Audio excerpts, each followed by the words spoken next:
We might start with Louis Cameron. Hey, Will, how you going, mate? Thanks, Louis. How are you? Yeah, really good, mate. Really good. Have you got a full team for tomorrow? I know a lot of teams around Victoria are struggling to get players. How's it all looking for your comeback, mate?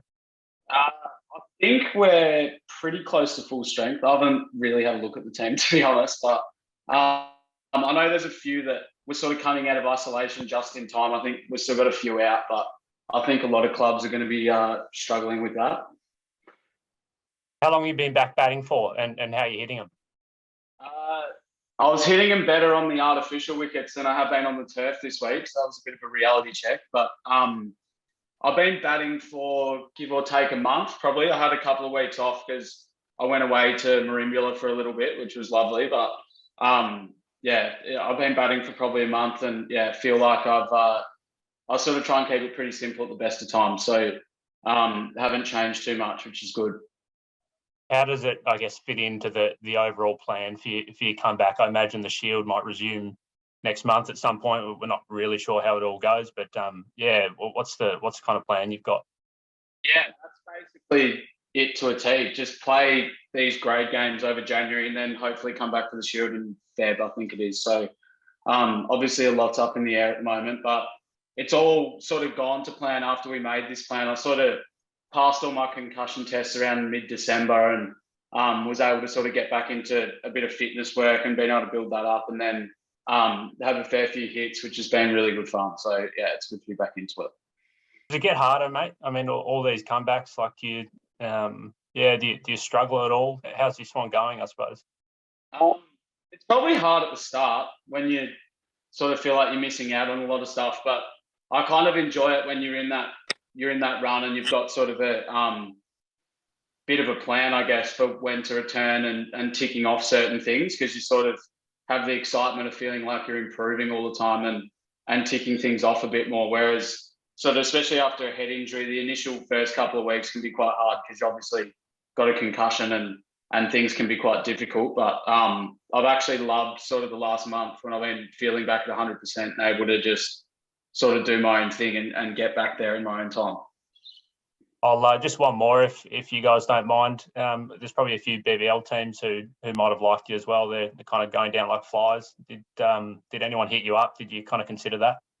I didn't really consider it just because I haven't played for a year and my shoulder, I haven't quite worked out how I'm going to field with that yet. So I sort of wanted a couple of club games to work that out because I still can't really throw properly or anything. So it was going to be a tough one walking straight into a BBL game, and it's probably a bit easier to not dive in a club game, 50 overs and a bit less excitement going on than with sort of 15,000 people in a ground and fireworks and everything. You might get a bit carried away, and yeah, probably just getting used to my shoulder again has been the main reason I've sort of not really considered it. Thanks, Will. Hope you're not underestimating the fireworks at Kingston either, mate. Yeah, Walter Galt, great fireworks there, Louis. Thanks, Louis. Henry Peters. Yeah, g'day, Will. You mentioned a shoulder there. Is that a new sort of injury, or is that something you've dealt with for a while? Well, I had shoulder surgery last year, so it's just a continuation from that, basically, like just trying to get it back, and it was always going to take a fair bit of time. And also just you've sort of mentioned that if you do get a head knock, it can take you a little bit longer than other people to recover. With that in mind, have you put sort of like a strategy in place for when you're batting, perhaps to kind of like deal with the possibility of maybe receiving more short balls than other batsmen? Not really, to be honest. I've been getting bounced since I was 18 regularly in any cricket I play, so it's not really anything that's too out of the ordinary for me. It's not like I'm playing Shield games and blokes are just bowling me half volleys the whole time, and I'm sure it'll be the same in club cricket. So it's just part of my general preparation. So no, not really, to be honest. Thanks for that. Cheers. Dan Bredick. G'day, Will. One question just about you generally as, I suppose, a young batter. You know, anyone who's trying to learn the game at different levels, playing on different surfaces, different bowling, you've got a little bit of a taste of Test cricket. Obviously, there's a whole lot that you want to learn over time. I mean, do you try to keep your mindset on that sort of broader batting development pathway rather than thinking too much about, you know, the short stuff and I suppose the concussion part of it? Yeah, definitely. Yeah, as you said, it's one of those things where you sort of evolve and different things work at different times. But I feel like I've got a pretty strong routine and a pretty strong sort of mind of how I want to go about it, and try and repeat it as often as I can and as much as I can, and sort of develop some different techniques to get into that sort of place where you are just sort of watching the ball and reacting. And yeah, I've done a lot of work in that space. So that's sort of my main focus. And then, yeah, you're going to get hit. Like, I'm going to get hit again in my career. If you face balls, and hopefully face a lot of balls, it's just bound to happen. So it's just something I've got to deal with. But I've also got people that are helping me out with my concussions, and I feel pretty confident that regardless of what happens, I'll always be able to bounce back. So it's not really something that occupies my mind too much. I was going to say on that point, are you still working with Emma Murray, and like, how is that sort of part of your I suppose makeup as a professional cricketer going? Yeah, I'm still working with her. It's very important, to be honest. It's just about, I guess, establishing those routines and establishing those processes to make sure you are, I guess, repeating the same process over and over again, and only really focusing on things you can control, because in cricket, there's a lot of things that get spoken about that are completely out of people's control. So I try and shut as much of that noise out as I can, and just worry about Will Pucovski and what he can do, I guess, with each ball. And in terms of the time that you've, you know, a lot of people, whether, you know, whatever role they're playing in cricket, I guess the past couple of years have spent quite a bit of time, you know, not being able to play for various reasons, given COVID and the like. Like, what have you been doing, I suppose, away from the game to, you know, I mean, you've always been a pretty articulate guy. I know you love your football among other things, but yeah, what have you been doing away from cricket? Yeah, watching a lot of sport, to be honest. I've started doing uni again. I'm actually midway through a uni assignment at the moment until you guys are rudely interrupted. But yeah, so I'm just doing a bit of that, watch a lot of sport, and then just try and just find different things to do, I guess. Like, you still end up spending a fair bit of time at cricket, even if you're not playing, just because I've had obviously the shoulder rehab, and then you go in and you're doing fitness stuff, you're doing different things. So I've recently got addicted to golf in the last month or so. So that's another one. I'm a terrible golfer, so if anyone's got any tips, that'd be great. But yeah, just sort of little things here and there, and just trying to, I guess, become an all-round better person and better cricketer. And just lastly for me, are you still sort of committed to wanting to be an opening bat? I mean, obviously that was a fairly big move that you made with Chris Rogers when he came on board with Victoria, and then that led to where you debuted for Australia. Like, yeah, where's your head at with, I suppose, the batting role? And, you know, will you say when you go back to Victoria, will you be opening the batting? To be honest, I'm not really sure where I'm going to bat. I've never been too fussed where I bat. It's probably a good thing that I feel like I can bat in any position, which is good. I never really even was committed. I didn't ask to open. I didn't necessarily want to open. Buck just came at me with the idea, and I said I was more than happy to do it. And obviously, I ended up opening in the test I played last summer. But yeah, it's one of those things where I feel like I can bat anywhere, and regardless of where I bat, I'm not going to be too phased. So yeah, it's not something I'm committed to or not committed to. I'm just happy to bat wherever people want me to bat. Thanks, Will. Braden Ingram, you had your hand up. G'day, Will. Just in regards further to your shoulder, mate. So was that a setback you suffered during the recovery, or is it just basically what the doctors and medicos have said, that it's going to take a long time for you to be able to get your full strength, to be able to throw and things like that? Yeah, it's not a setback or anything like that. It's just all part of the process. So the surgery I had ended up being a little bit more serious than they initially, like nothing too bad, but just a bit more serious than they thought. So yeah, it was always going to take a fair bit of time to get that throwing back. And I am getting it back slowly and it is progressing, but it's just one of those things that I knew I was going to have to deal with this season regardless. So, yeah, nothing extra to worry about. So do you just tell the skipper to plonk you at first slip tomorrow? Yeah. If Kingston are 2 for 350 in the 47th, we might still be operating with one. But no, I'll just, field in the slips at the start and then sort of just, I guess, float around in positions where you don't have to throw too much. And I've been working on my softball underarm, so hopefully I can maybe pinch a run with them. And mate, just in regards to return to cricket, I missed the start, so if you've already answered this, feel free to just move on. But is there something you've sort of thought about or fantasised in your head about returning tomorrow? Is it just being amongst the boys? Is it walking out to the crease? Is it facing the first ball? Like, what's got you most excited to be back out in a game of cricket? I think it's just being around the boys, to be honest. It's like, it even gives me sort of goosebumps just talking about it now, because I'm not too fussed with how I go. Obviously, you always want to do well, but I'm just so excited to get back out there, do a warm-up, walk out whether we field or bat first, and just get a feel for it again, to be honest. It's been nearly a year to the day that I haven't played a game of cricket. So just to get out there will be absolutely awesome, and whatever happens, happens. Thanks, mate. Scott Bailey. You get it, Will. Mate, just wondering, the work you've done with Emma over the years, do you feel like when you walk out to bat tomorrow, is it easier because of that work, or does it get harder because of the amount of comebacks you've had to make, and therefore batting, the mental side of batting again in a match and making that comeback becomes harder because of the previous blows? I think it's definitely easier, to be honest. I know I'm going to walk out there with a clear, mental plan of how I'm going to go about it.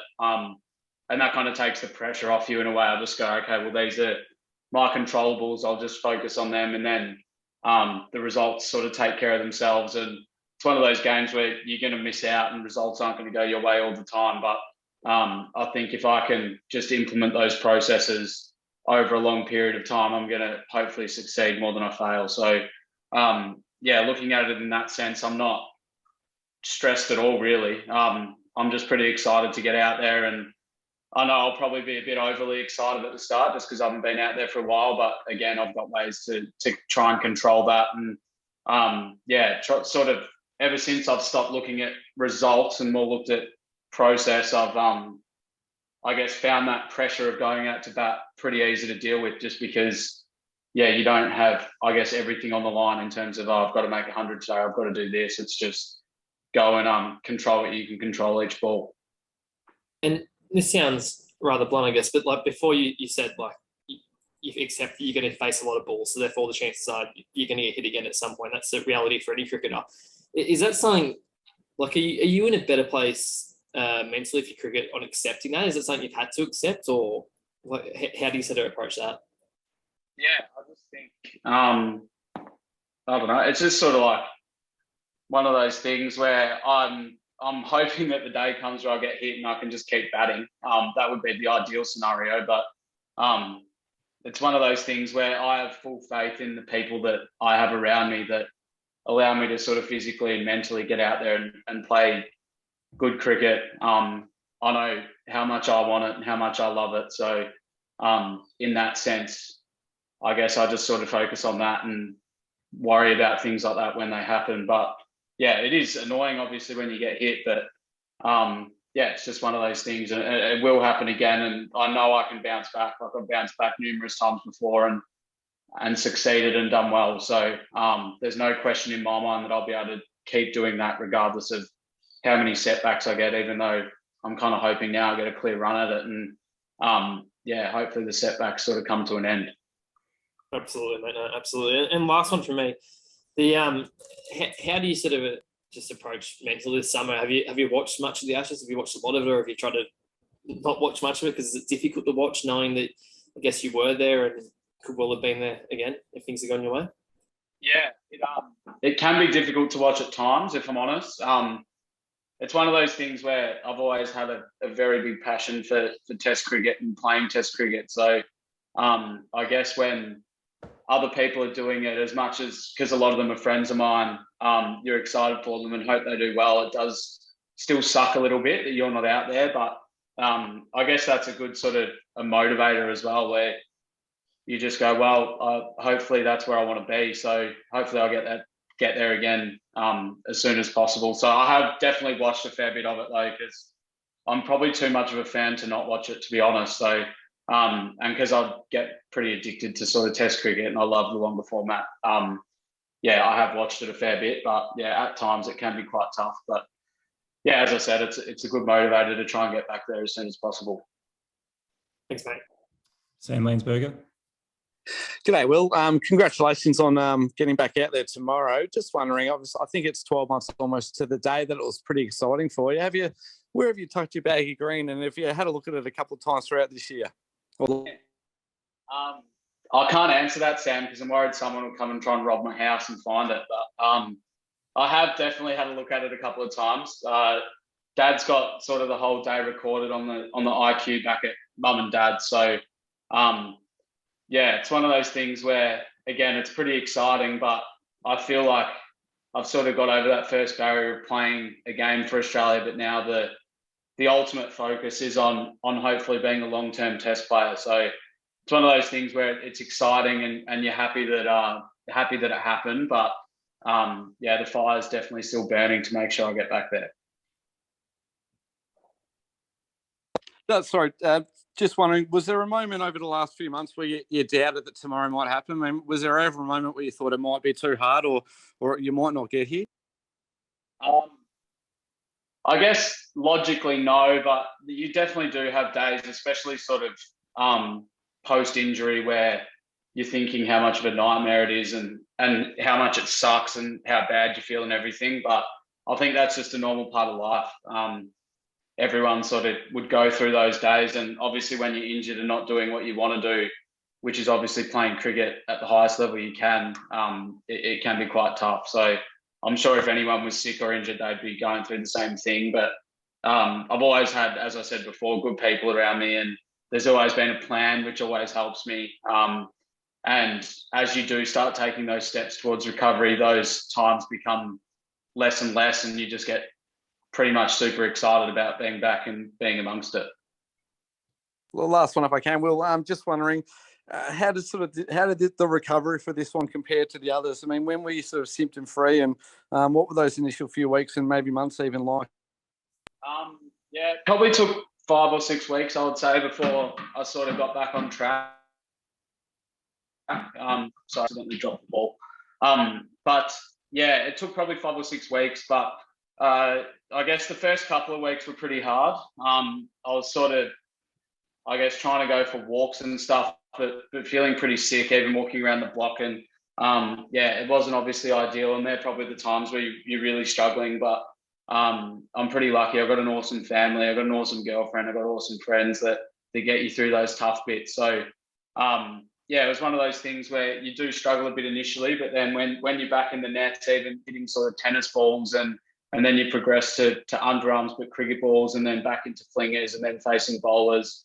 As I said before, I find that quite enjoyable, just getting back to doing what you want to do. So in that regard, yeah, it's taken a while, but yeah, it's one of those things where it's just part of the parcel now.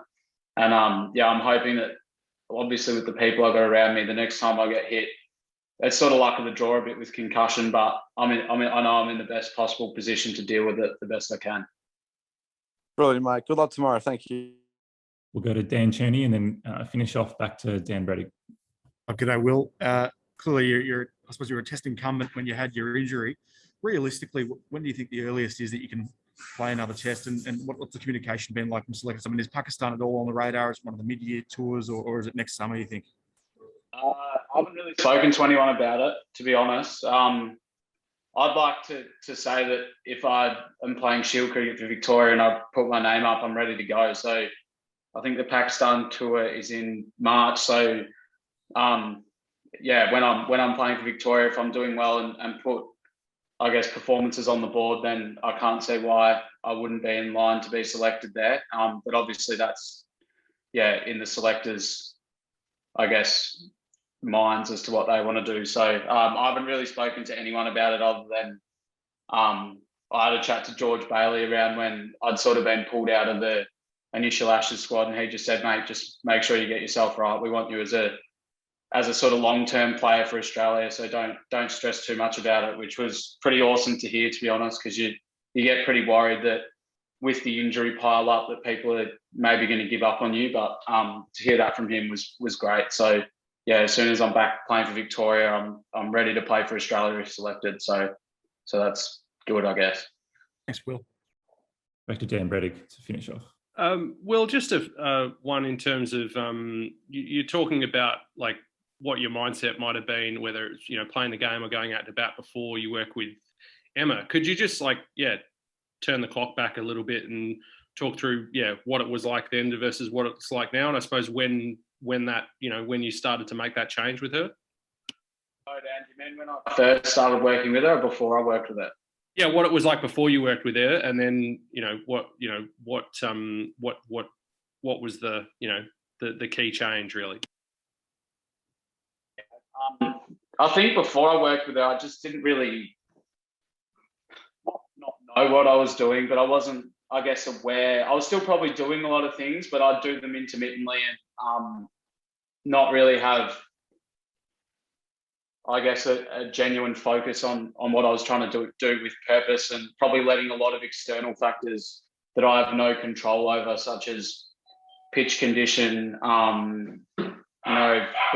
weather, what your batting partner's doing, what the bowler's doing, blah, blah, blah, sort of probably let a lot of those factors influence my thought patterns a bit. And with her, I was just able to sort of clear all that out and really knuckle down on what's important and what I can control in any given moment. So that's probably been the big change. It's a lot easier said than done, and there's still a lot of times where you feel like you're not quite in that zone, which is frustrating, but I've got a lot of different processes and stuff which allow me to try and get back into that zone as quickly as possible. So I know sort of my process for when I play my best cricket. So yeah, just trying to, I guess, find ways to get back into that zone has been the big difference of working with her, and probably having an understanding of what my best process is as well, and really knuckling down on that and working it out. Right, thanks, Will. And as you were speaking, Scott Boland just knocked over Zach Crawley's off stump. So just while we were talking. All right. Thank you, everyone. Thanks, Nigel. Thank you, Will. Thanks, Will. Thanks, Nigel. Much appreciated.